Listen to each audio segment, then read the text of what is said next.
Welcome to Divcasts from the University of Chicago Divinity School. For more of our podcasts and information about our terms of use, please see our website, divinity.uchicago.edu/podcasts. Okay, well, there's no other announcements today. I'm going to get to our speaker. I'm really excited to hear our talk today and introduce our speaker, who's Professor Christopher Woods, who is Associate Professor of Sumerology in the Oriental Institute, and he's also the editor of the Journal of Near Eastern Studies. So our talk today is New Light on an Administrative Device. I love that. From the dawn of writing in the ancient Near East. And I'm just going to turn it over to Professor Woods.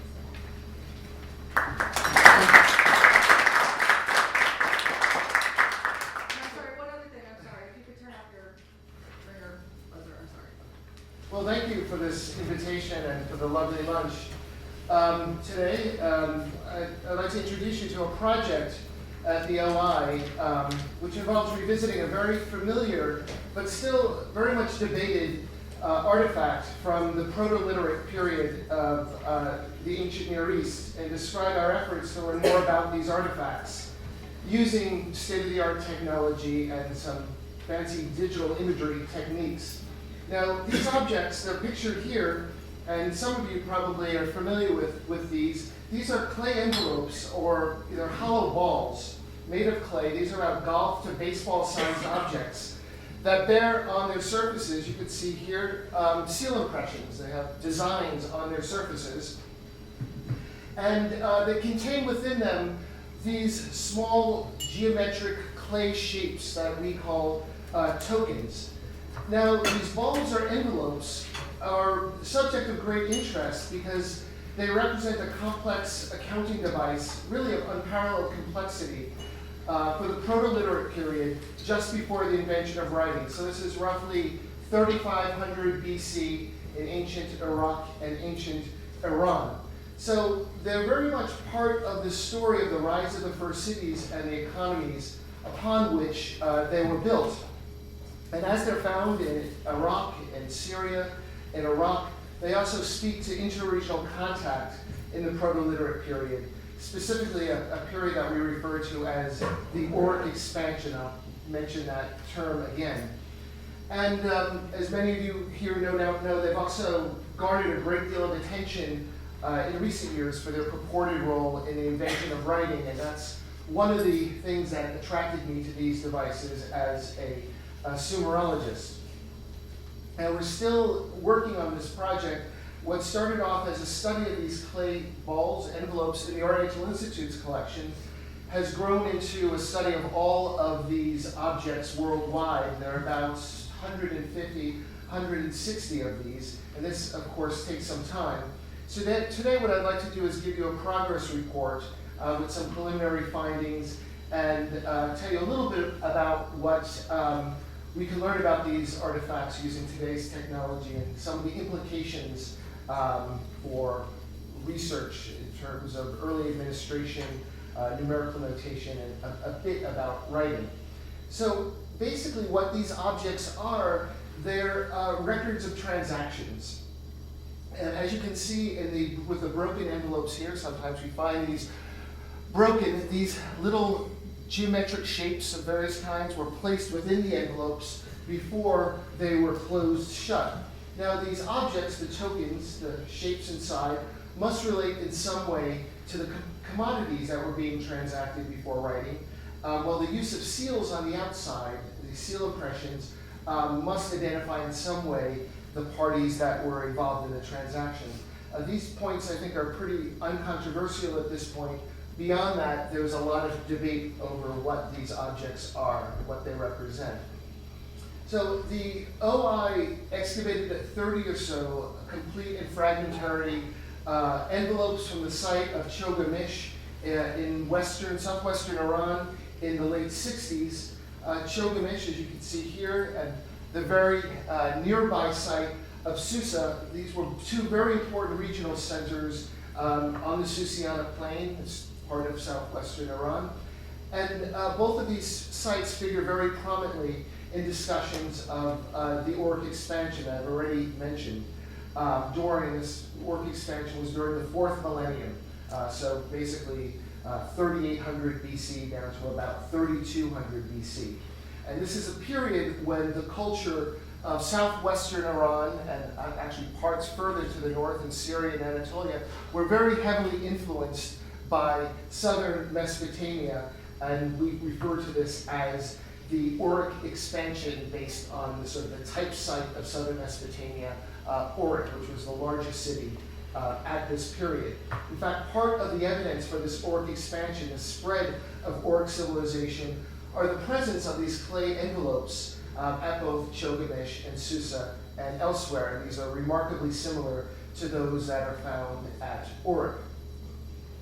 So it's impossible to speak about these devices, clay tokens and envelopes, without invoking the name of Denise Montbesserat. Some of you may have heard that name, or the very well-known theory that, if controversial theory, that she put forth that involves the invention of writing. Now, at the root of Montbesserat's theory about how writing was invented, how cuneiform writing was invented, you can see a very early tablet here. This is the first written evidence, probably from anywhere in the world. Writing in Mesopotamia was executed in cuneiform. This is wedge-shaped writing, done with a stylus on wet clay.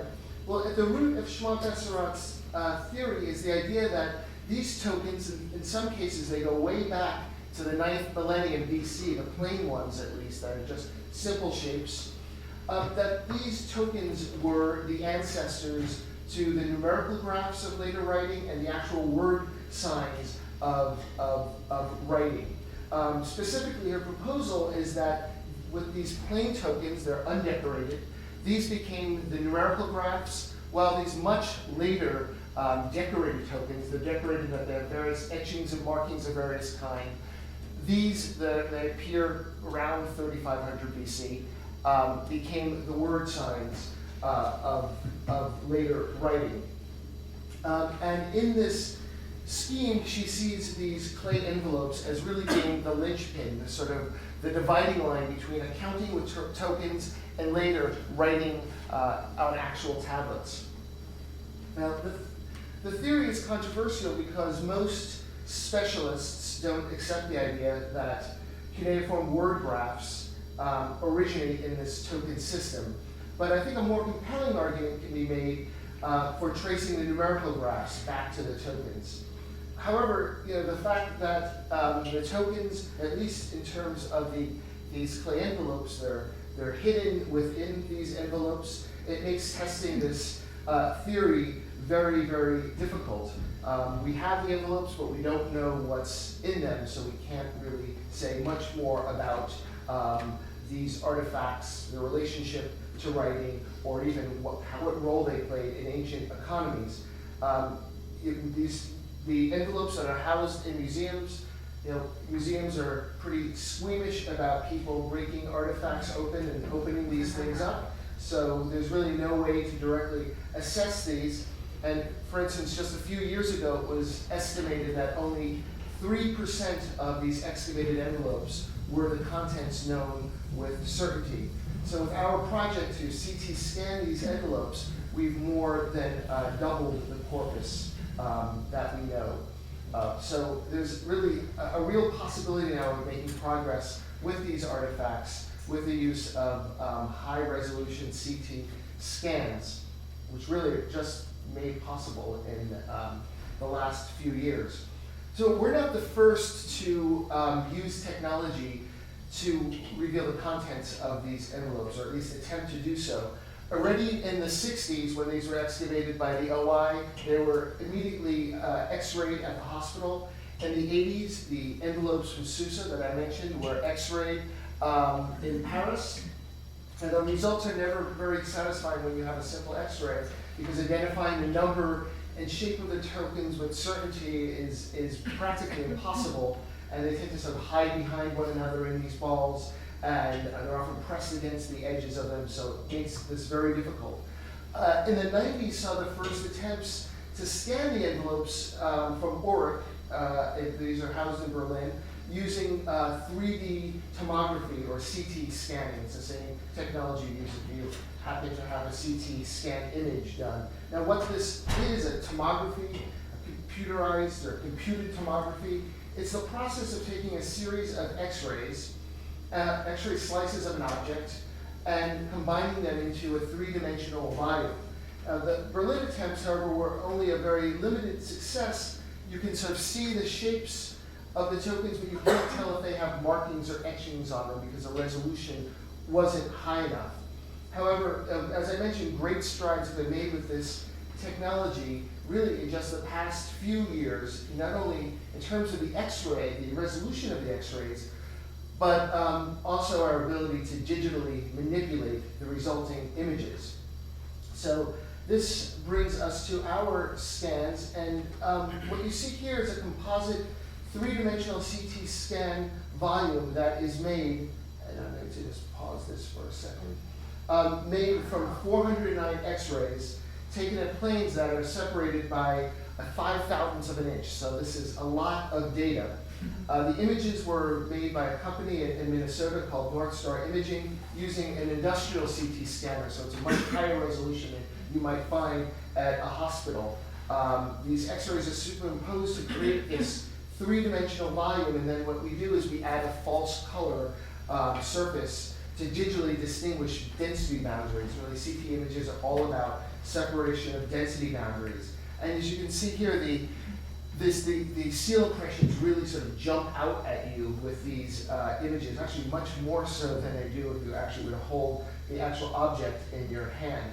So with these CT scans, we can obviously, as you see here, we can rotate it, and we can slice into it. And you can see we're slicing this gray volume, this gray plane is the cutting plane, and we're going in and out of it. And you can see very clearly the tokens inside. You can sort of see here the inner cavity, and all these are inclusions that are in the clay, and everything is very, very, very clear with these. What we did next, after we had this data, is to collaborate with another company called Kinetic Vision of Ohio. And what they did is they took this raw CT data and they generated three-dimensional models of each envelope based on this data. What these are is, and I'll just stop this for a second, is these are segmentable three-dimensional PDFs of each artifact. And what these allow us to do, whereas the CT data is analog, this is digital, so it allows us to sort of separate things off, just erase them away. And what I've done here is I've taken out the outer shell, and what you see is the inner shell, the inner cavity that's made. And actually, being able to do this, you can actually see how these things were made. In this case, this was sort of pinched clothes, and it was always sort of a question how they made these things. But with these models, it becomes very clear to see how they were done. Now, one of the advantages of this is as we separate these things out, it allows us to look at the tokens in isolation, and we can sort of see how they're arranged in there, rotate them without all the cluttered data, and then we can sort of subtract them away. We can sort of study each token in isolation. We're really at the point now that in terms of technology in many instances, we can learn more about these artifacts through this type of non-destructive testing than we could by physically opening the artifacts themselves. You see here in this little demonstration, a measurement is being made of this one token, and it goes down to 1/1000th of a millimeter. So as you can see, these digital models allow us to sort of provide a complete breakdown of all the types and numbers of tokens, complete with very precise measurements for the entire corpus. We want to know what's inside of these because we want to know what they represent, have an idea of how these things, how they cluster together inside of these envelopes. So what we're doing now is taking, combining this data from our project, combining and joining it together with what's known of the other envelopes that have either been X-rayed or broken, they discovered broken open, or have been actually physically opened in various private collections. Now, these 3D segmentable digital models then can be used to reconstruct or reconstitute very highly accurate physical envelopes through the magic of 3D printing. So it's a curious, I have a model of one of these right here. So it's really a curious process where you take a physical object, you render it into very fine-grained analog data, and then you convert that data into digital data, and then you sort of come full circle by creating a physical model of the actual thing again. And the nice thing about these models is that they can be, you can just print them out in various scales to make life easier. So this particular one is quite small, and this is sort of a twice big mock-up of it. Now, what we can do then is that we can make these models so that they can be opened up, and you can sort of see exactly what's inside of them. We've really just had access to these models for the last few weeks. We've been working really exclusively with just these sort of three-dimensional digital models on a two-dimensional screen, and really you can't underestimate the importance I found just in the last few weeks of actually manipulating a tangible physical object. It really gives you just a different appreciation for what's inside. For instance, we're often faced with questions about whether two of these tokens are they that might seem to be slightly different. Are these two distinct token types? Are these just subtypes of an individual one overarching type? And really these are questions that can only be answered based on intuitions about physical size and salient differences between objects. And really you have to, looking at it on the screen and blowing it up, it doesn't give you that information. You actually have to see it, you actually have to hold it and see it. So what I'd like to do now is just sort of discuss in very broad terms some of the observations that we've made and a few of the conclusions we've drawn from this scanning project. Now, one sort of unexpected one was that several of our envelopes, as you can see here, were not only had tokens in them, but they had sediment of various densities inside of them. And the practice was to sort of take these tokens and suspend them in a fill that was nearly identical to the tokens themselves, and then add more sediment of other densities to fill the remainder of the cavity, as you can see in this case. This was a rare case. It had not been found in any of the open envelopes that I know of, so it may have been unique to Chilgamish in the way they made these things there.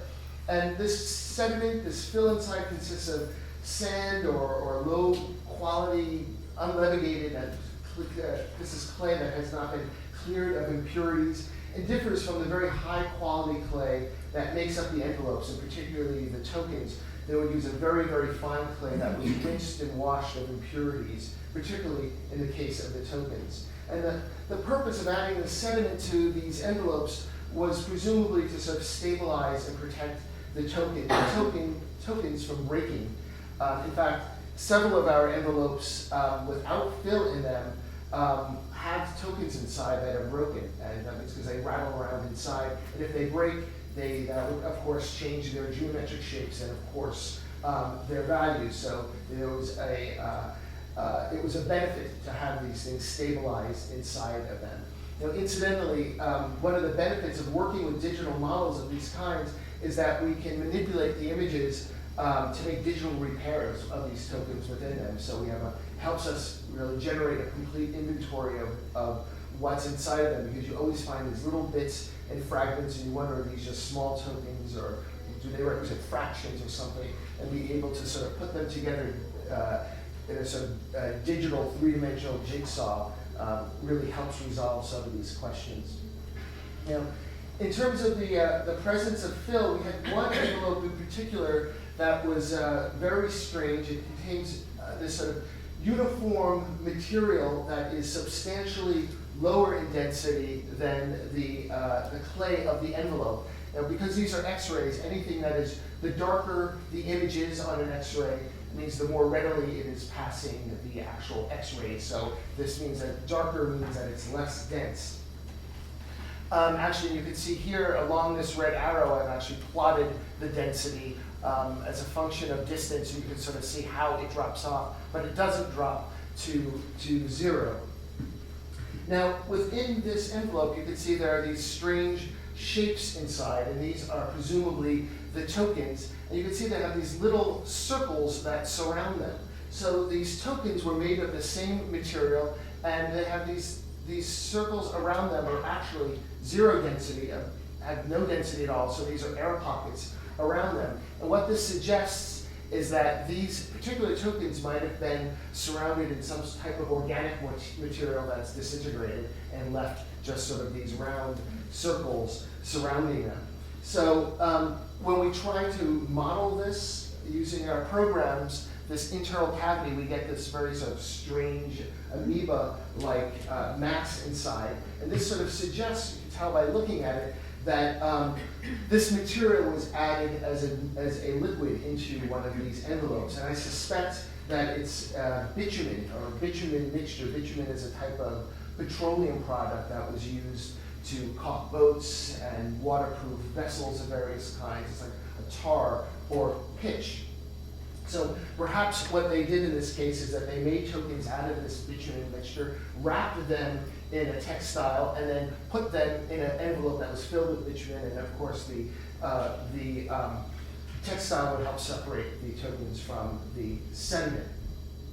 I'd actually note, sort of incidentally, that we do find on other envelopes evidence of bitumen stains on some of the inner cavities. They're not filled with bitumen, but you see evidence of bitumen stains on some fragmentary envelopes. And I think this was probably to glue the tokens in those cases to the envelope walls. And we have also evidence for the use of textiles with these objects as well, because sometimes the surfaces of the envelopes bear the impressions of textiles on them as well. So really this is the only evidence I know of that for the manufacture of these objects and tokens from a material other than clay.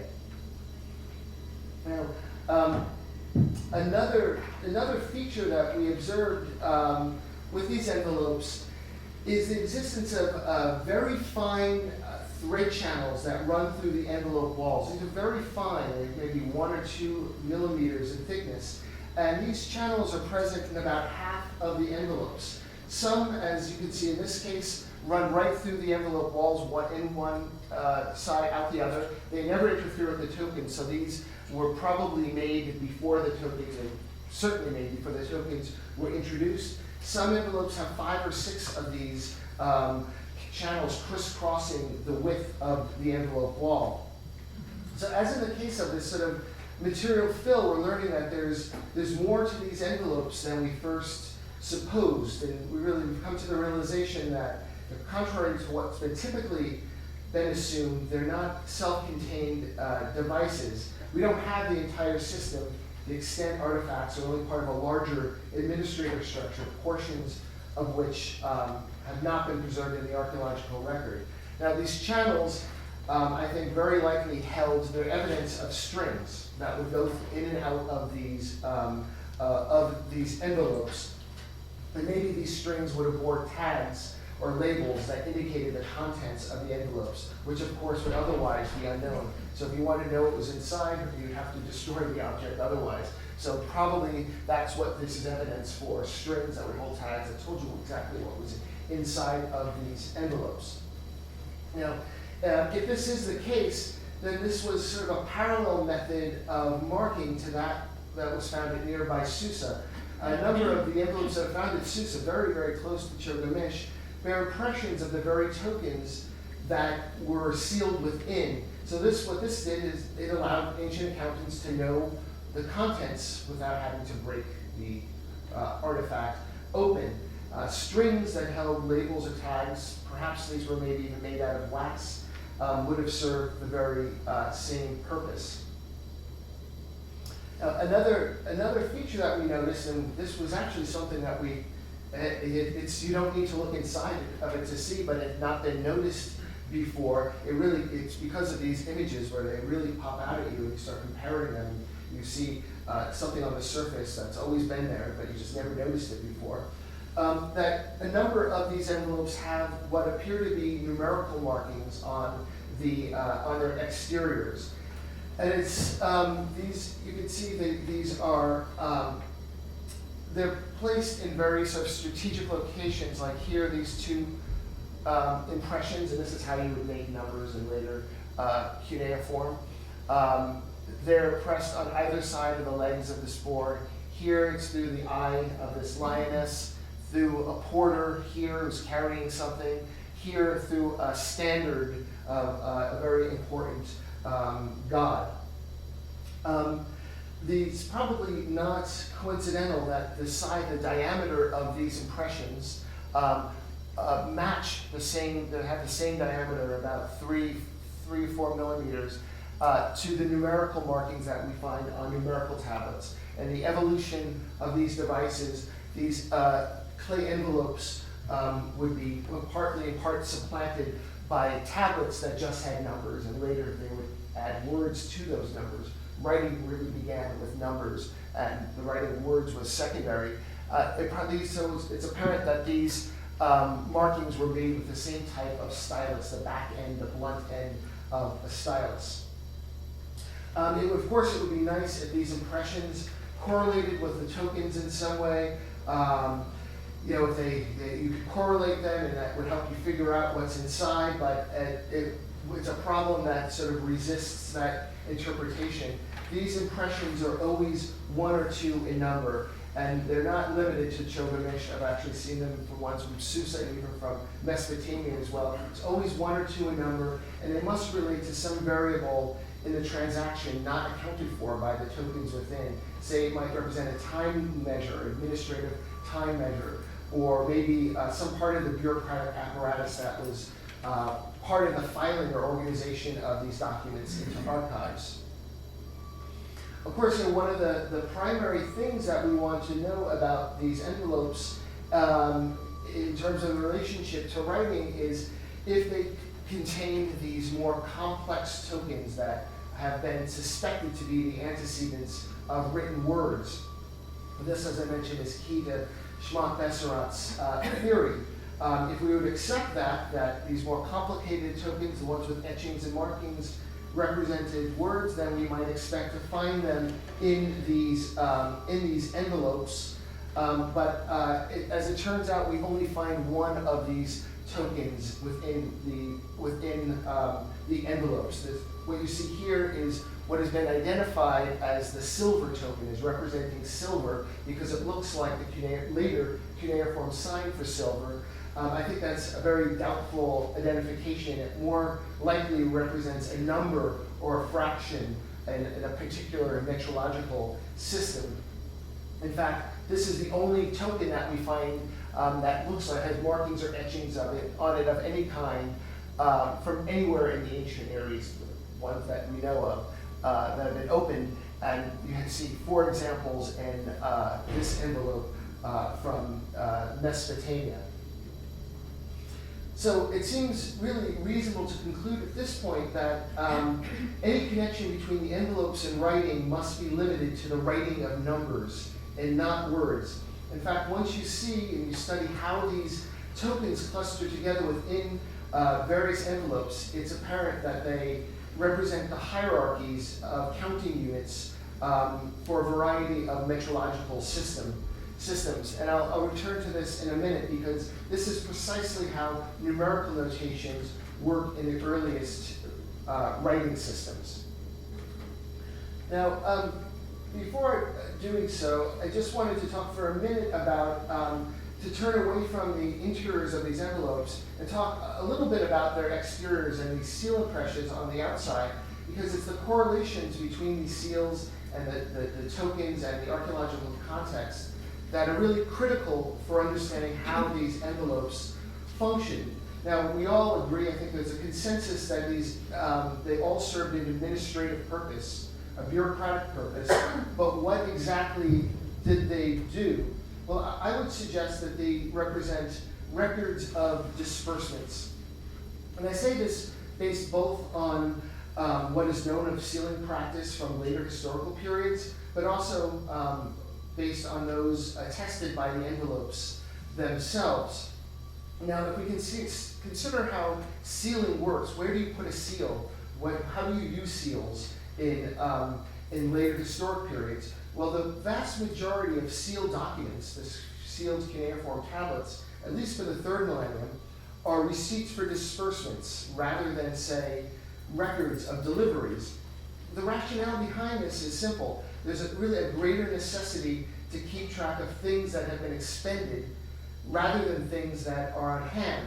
So what would happen is that a receiving party would take his seal, a little stone that had designs on it, and shaped as a cylinder, and roll it over a piece of clay or even on a tablet.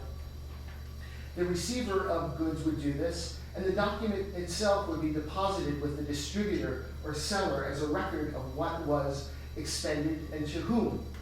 Now, turning to our envelopes, they have multiple seals on them. There are seals all over these things, but there's only one that's mandatory. There's one seal that goes right across the center of the envelope, and all of them have this center seal. Once this center seal was placed on the envelope, it would create 2 axes, and then you would get optional seals on the top and on the bottom.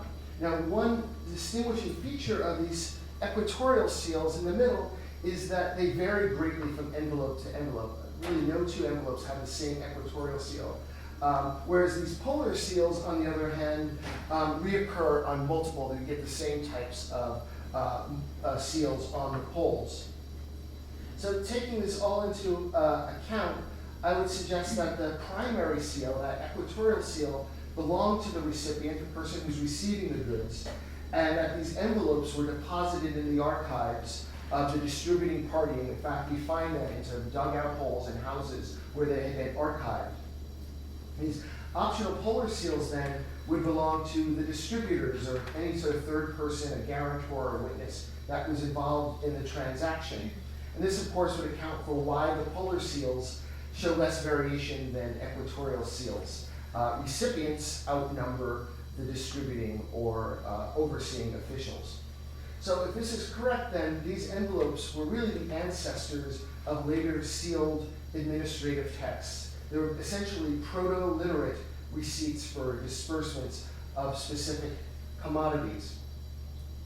Now, to show you how this system may have worked in practice, I'll just give you the example of 2 of our envelopes which nicely demonstrate these correlations.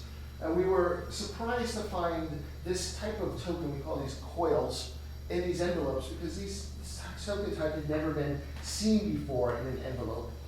In any envelope that's been opened or scanned of any sort. These coils co-occur exclusively in these envelopes with pierced spheres. These are sphere-shaped tokens with holes punctuated through the middle of them. In fact, these 2 envelopes were archived together in the same room. They're found together in the same room, and there was actually even a 3rd one that had the same seal impression. And all of these envelopes, I should point out, share the same seal impression and on the equatorial position. That one was actually returned to Iran, but presumably it had these tokens in it as well. So the picture that emerges is that these coils and pierced spheres belong to an accounting subsystem, a numerical system or metrological system used to count a specific class of commodities. Now, if so, the find spot of these envelopes was connected with an office that was responsible for the distribution of a commodity that was measured in bent coils and pierced spheres, for which the sealing party was a regular recipient. Now, just 2 more slides. I've mentioned a few times already, to my understanding, that the tokens not only represent numbers, but I've referred a few times now to the fact that they represent various counting systems, analogous to the numerical graphs of the earliest writing systems. Now, the question then becomes, is it possible to link the numerical systems of these envelopes with those of the texts and really push back mathematical notation back before writing? It's reasonable to hypothesize that you would be able to do so, but one shouldn't underestimate the difficulty of establishing identifications of this kind. A proto-cuneiform and called Proto-Elamite, this was the writing system on the Iranian plateau, that probably was inspired by early cuneiform around 3300 BC. The numeration found in these writing systems is famously complex. It tests multiple subsystems and multiple subvariant systems. And as you can see here, these are just some of the main systems, about 12 ways of counting in these texts. Which system you used depended on what was being counted. How you counted was, depends on what you're counting. The context is key. And the symbols, as you can see, take on different values depending on which system is being used. It's a very complex system.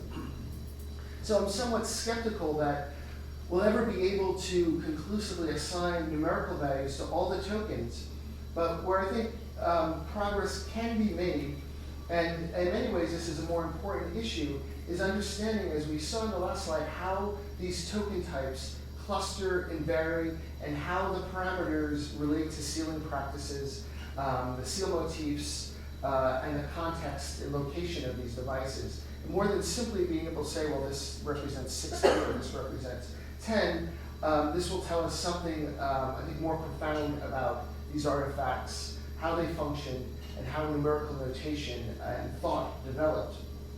And I would just close by addressing just one sort of side issue that I find particularly interesting. It's some of what are the cognitive correlates that have been claimed for the use of multiple numerical notations that we see in the earliest cuneiform record, and as I think we see in our tokens as well. People have speculated, what does it mean to use different counting systems to count different types of objects? Well, this evidence has been used to argue that proto-literate people conceived of numbers differently than we do. Specifically, the argument is that because they use different counting systems to count different things, they didn't have a notion of abstract number, and that they're only capable of concrete counting. In other words, because of the way they use numbers, the argument is that they conceive of 8 sheep or 8 jars of oil, but not simply the concept of 8. And more broadly, this evidence has been used to argue that what we're seeing here in all of this evidence is an evolution. We're seeing an evolution of the concrete to abstract number concept. Now, personally, I don't buy this argument. I think that the proto-literate peoples did have an abstract number concept, at least at that period. Maybe much earlier, there was the development from concrete to abstract number happened, but it was probably much earlier than 3500 BC. However, that's not to say that there aren't cognitive consequences for using these types of multiple numerical systems. In fact, I would argue that there were certain distinct advantages for having a complex system of this kind, particularly in a bureaucracy that was used by relatively few people. Literacy and the use of these devices was controlled by very few people. Now, one obvious benefit is the instant identification of what you're counting, right? You just have to look at the number or look at the tokens to know something about what is being counted. And although this is sort of a complex topic that goes well beyond what I want to talk about today, I would argue that these multiple numerical notations find a logical counterpart in the logographic or word writing portion of later cuneiform writing, which combines sound and meaning. It's a logographic system, so it's a word-based writing system. The two systems, these numerical systems and the later word writing, are governed by the same principle of economy and share the same overarching design. In a logographic system like Sumerian or Chinese, for that matter, individual graphs in these systems, they have meaning because they represent individual words or morphemes. But these words naturally also represent sound, so they're very informationally dense. with both this logographic writing and these multiple numerical systems, there's a trade-off. Individual graphs, as I mentioned, are individually dense, right? Because they encode two types of data, right? And as systems, they require many individual units, and these, of course, must be memorized by users. Just think of the number of signs that exist in the Chinese writing system. But the benefit is that the encoding of actual messages can be done, achieved much more economically, and with relatively few graphs.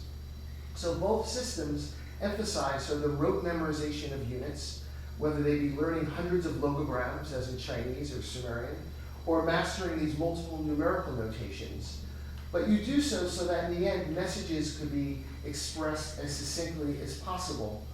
And really one has to bear in mind that all of these systems, from the tokens and clay envelopes to writing itself, were first and foremost administrative devices, and the raison d'etre of these administrative devices is the efficient and economical encoding of information. So thank you for your attention. If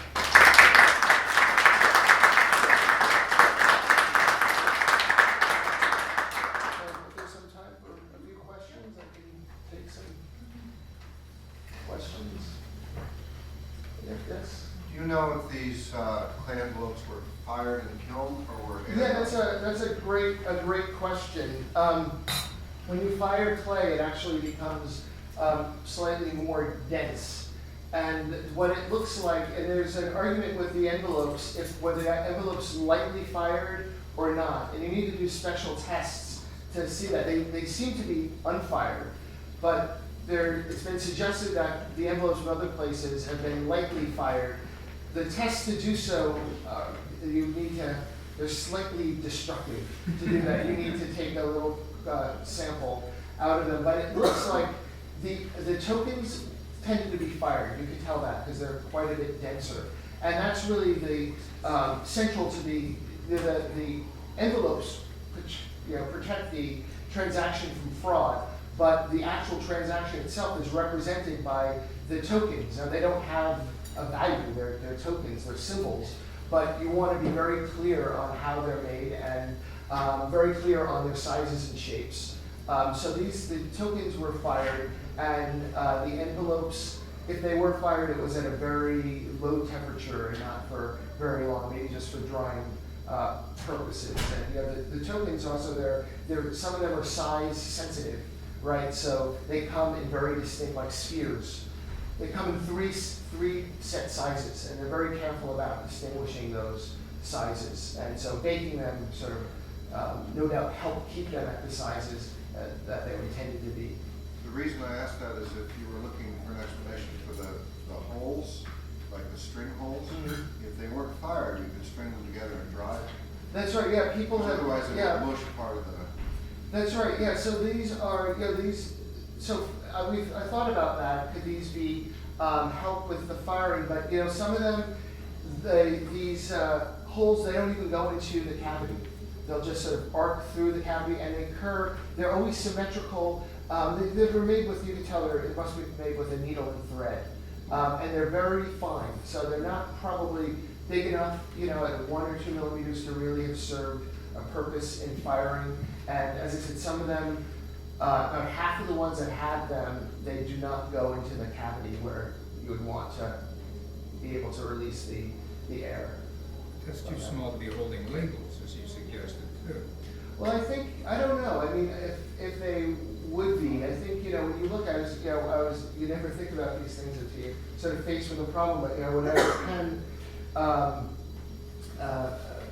last quarter and looking at the Royal Cemetery stuff, and you see how incredibly small the bead holes are in the jewelry and the types of threads that they're using, which can't be more than 1 millimeter. And these are holding, very expensive lapis or carnelian and quite heavy things. So they were able to make threads that had some sort of high strength threads that were quite small in diameter. The question, though, is we never find any evidence of tags or anything like that. And we don't even find pierced tokens that often outside of these. So it wasn't like they had an envelope with tokens. That would be another idea, right, that you sort of have a set of pierced tokens outside of the envelope to mimic what's inside, but you don't find those outside of the envelopes very often. So if they were tags, they were made out of some other material, some perishable material. And how would you indicate the contents of the tags if you don't have writing? Yeah, it could have been simply numerical markings already, you know, with that you find on the numerical tablets. Sounds very over- Montessori, doesn't it? Well, I don't think you have to. You only need to indicate a number, right? And I think that there is an argument for the numerical side of things. The connection between the plain tokens and the writing of numbers is pretty clear, right? I think numerals do originate with these tokens. The question is, do words originate with them? And I think you can show that not to be the case. But it's exactly the opposite with numerals, where you look at the numerical tablets, you look at the very first tablets, you can tell they're making numbers by impressing tokens on clay. Christopoulos tablets, they all have string holes in them, but it's braided string. But the string often survives, and we've actually got string from Yeah. Christopoulos. So do you have these micro threads? Is there Yeah, any so we don't survival? have the threads, but when you look at, and we're going to sort of do some more tests this summer, but when you look at so these are very fine channels. So to get these things set up just right, you really need to retest them so that you can set up the machine to get a really good image. It looks like when you look at it looks like there's a pattern on some of these channels. That looks like it might be a pattern of a string, but you don't get the strings, but you get sometimes a twining effect. But we really would need to test it again to be sure. On it. So, yeah. Oh, yes? Two questions. Just first a clarification or an inference between this final slide and the earlier one about the different stigma that are used. Is category under an index of quality? I mean, do they view quality as the thingness of what it is? I mean, whether it's a grain or it's an animal or it's an inanimate object? Yeah, that's part of, exactly. So, you know, there's, and what they're used for. So as you can see here, inanimate objects is one, but then grain is a separate category. It's sort of things that are salient in the culture and salient in the administrative text get different, or assigned to different numerical systems. It's sort of a little bit like sort of the written analog to noun classifier systems that you find in lots of languages. You know, it's an interesting cognitive issue that you find noun classifying systems in lots of languages, right? Drives English speakers crazy to learn those languages because you have to learn what class the object belongs, the word for the class, and sometimes it's quite idiosyncratic. But here you find it in sort of a written system, and much later, when writing comes about, there's a whole system of determinatives that are also used, that operate also as types of classifiers in Egyptian and Mayan as well. Then my main question is, any evidence of counterfeit or protection against counterfeiting, or what kind of standardization is there that allows for the genuineness of the object? Yeah, well, we certainly find evidence of modern counterfeits of these things. You see some of these things, and they were made very, very recently. So it'd be very hard. I mean, obviously the whole structure of it is to protect against the type of fraud, right? That's why you're protecting them. And the seals, because if you broke it open, you simply couldn't reconstruct it because you'd have to have that person or that institution's seal. So the sealing is critical. So it is all a sort of a fraud prevention measure. And when we find these in the houses, the intact envelopes, they're often buried in floors and they're intact. You know, we find ones that are been used or they're outlived their usefulness. They're broken open. You find the broken ones in pits outside, in rubbish pits, where you find them with other administrative debris. So the whole fraud is, I think, crucial to the entire endeavor. But beyond that, if any have been tampered with, or it would be very, very, very hard to know that. Matt, it's Matt. Very superficially, the tokens look like some other classes of ancient Near Eastern objects, like loom weights or Mhm. scale beam That's weights right. or Mhm. gaming Yeah, tokens. exactly. And in some contexts, there's a fungibility between weights and gaming tokens. Mhm. So I'm wondering if these objects you think were created exclusively for this purpose and ended up in one envelope and they were never exchanged between different contexts, or whether or not there's some level of representation that was used in other daily Right. life or other. So it's a good question because it does speak to how, when you find these tokens outside of the envelopes and they're found, as I mentioned, they go back to, 9th millennium, you find them throughout the ancient Near East, everywhere. All sites, I think most sizable sites have them. And do all of these objects, when you find them, do they belong to the same class of object, or are they different objects? And excavators thought originally these were gaming pieces, or these were weights, loom weights. And it was Schmuck-Nesserat who sort of counted them as tokens and took them all and considered them one class of objects, but really there's no guarantee that they are, or even that they are being used, in multiple contexts. I think when you look, if you want to study the tokens that are used administratively, you really are limited to the ones that are found in the envelopes, because you have a closed group there. Outside of that, it becomes there's sort of fuzzy borders, but you easily can have objects that are in other, that serve other purposes. When you find some of these tokens, there's a set number of tokens that are found in envelopes. I mean, there's a weird case of this bitumen token, but generally there is sort of a set group of 20 tokens that are found in these envelopes. They vary a little bit from place to place, but you get spheres, tetrahedrons, pyramids, discs. The tokens that are found outside of these contexts, and especially the ones that are marked, that have markings and etchings on them, I think these could have served any number of contexts, and they could have served multiple contexts. But these inside the envelopes, maybe they were used in other contexts as well, but within the envelopes, they certainly serve an administrative purpose, and that's why you want to just focus on these in the envelopes and not worry so much, or exclude from consideration, at least for the time being, those that are found outside of it. Say some more about the fine spots. Does the old fashioned ideas of the whole development of writing is that it's associated with monumental buildings.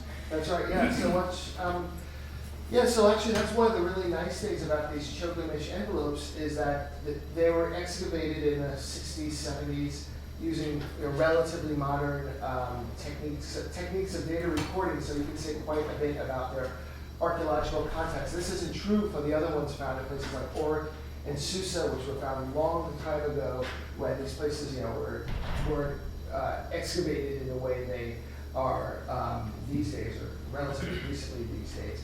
So we find these in most of these, all the envelopes are found on the eastern terrace, the sort of high plateau of the site of Chocomish, and you find evidence of a lot of administrative activity here. And so, for instance, here in this room, you find 4 envelopes beneath the floor. This house had at least 25 beneath the floor, but probably a lot more. Because they were lightly baked, the envelopes were lightly baked or not baked at all, they could disintegrate. And so you find a lot of broken ones, as you can imagine.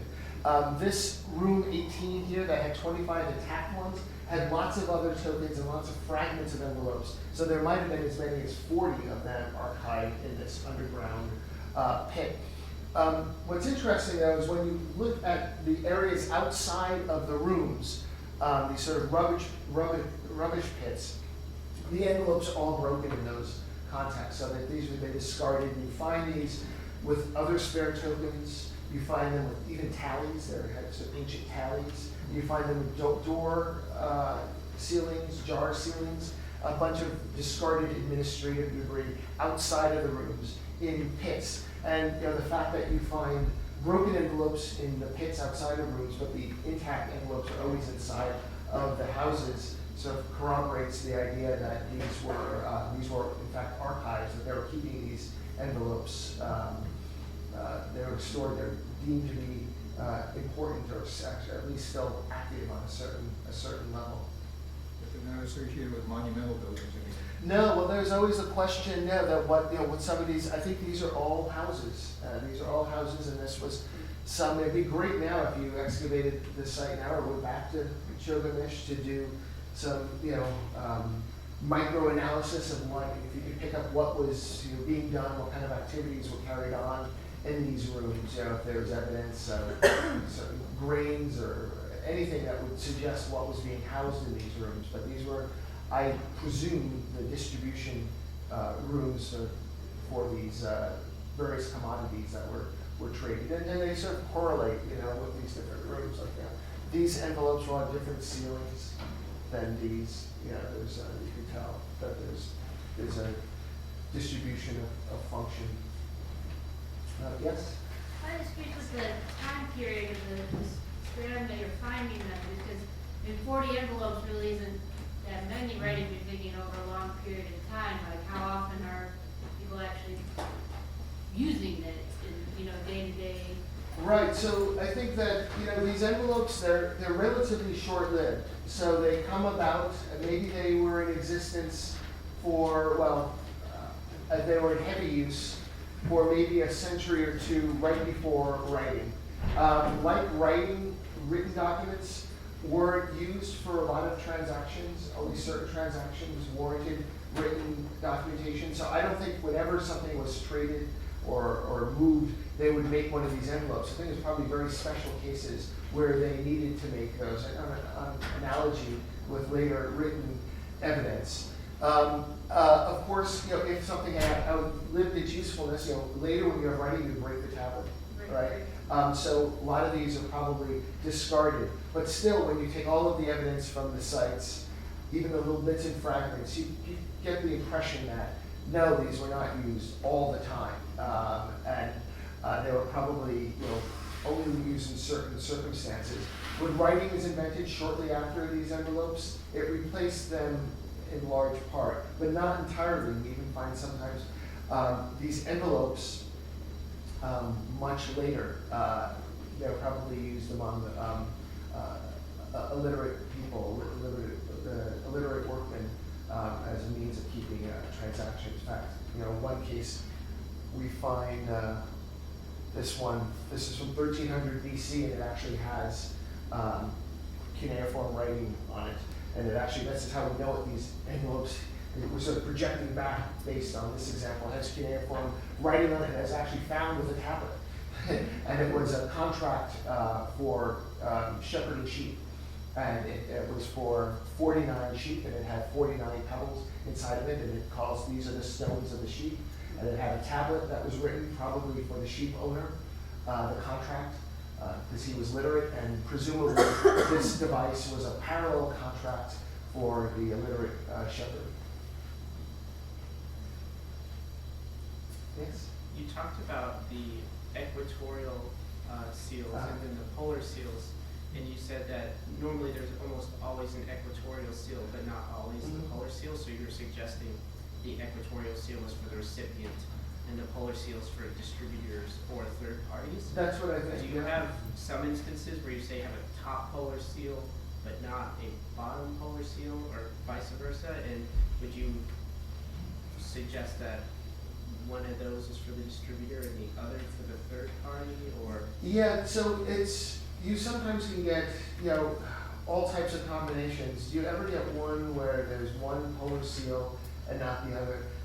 I can't say for sure, but typically what they would do in that case is repeat the polar seal on the bottom. If you had just one equatorial seal and one polar seal, they're just repeated twice. But sometimes they put multiple seals on the poles. The poles were also could be made with what's called a stamp seal. So instead of rolling it out, it's just sort of pressed into the clay. So the way these records were drawn up in historic periods allows for lots of different possibilities for other sealers, because you have in later periods guarantors, and conveyors, and witnesses. So you can have multiple seals on them, but it's always the equatorial seal is the one that's the one seal that's on there. They all have them. There's not an envelope that doesn't have a seal that goes, a cylinder seal wrapped around the diameter of the envelope. And it might have blank holes, but that's the one that's necessary. And based on later, this is hypothesis, based on later evidence, that this would be the recipient. And this would tell the distributor, oh, this is what has gone out, and this is to whom it was given to. Then the other seals it's impossible to say if they were only the receivers or were they were guarantors or witnesses. It's very hard to say. Yes? Are any of these on you, the OI? Yeah, there are actually the one that I showed you that was, that I cut into, right? That one is on display, and I think another one is on, so there are at least two of them on display, right, Jack? Yeah, Jack, so there's in a- the they got that. Persian gallery. Yeah. And there are one or two on display in the Mesopotamian gallery, the history of writing display case, and then also in the Persian gallery, there's some more on display. Prints on sale in the souk. We should, think you can that print these that's, out, you can print these certainly out a and sell them, so you. Novelty baseballs. Yeah. So when people go to the lecture, can they view these items or? Oh yes, they can, because the museum is open late on Wednesdays, and you can go in before the lecture and take a look at the tote boards. And you should definitely go to the Persian gallery anyway. Good for you. That's all the time we have.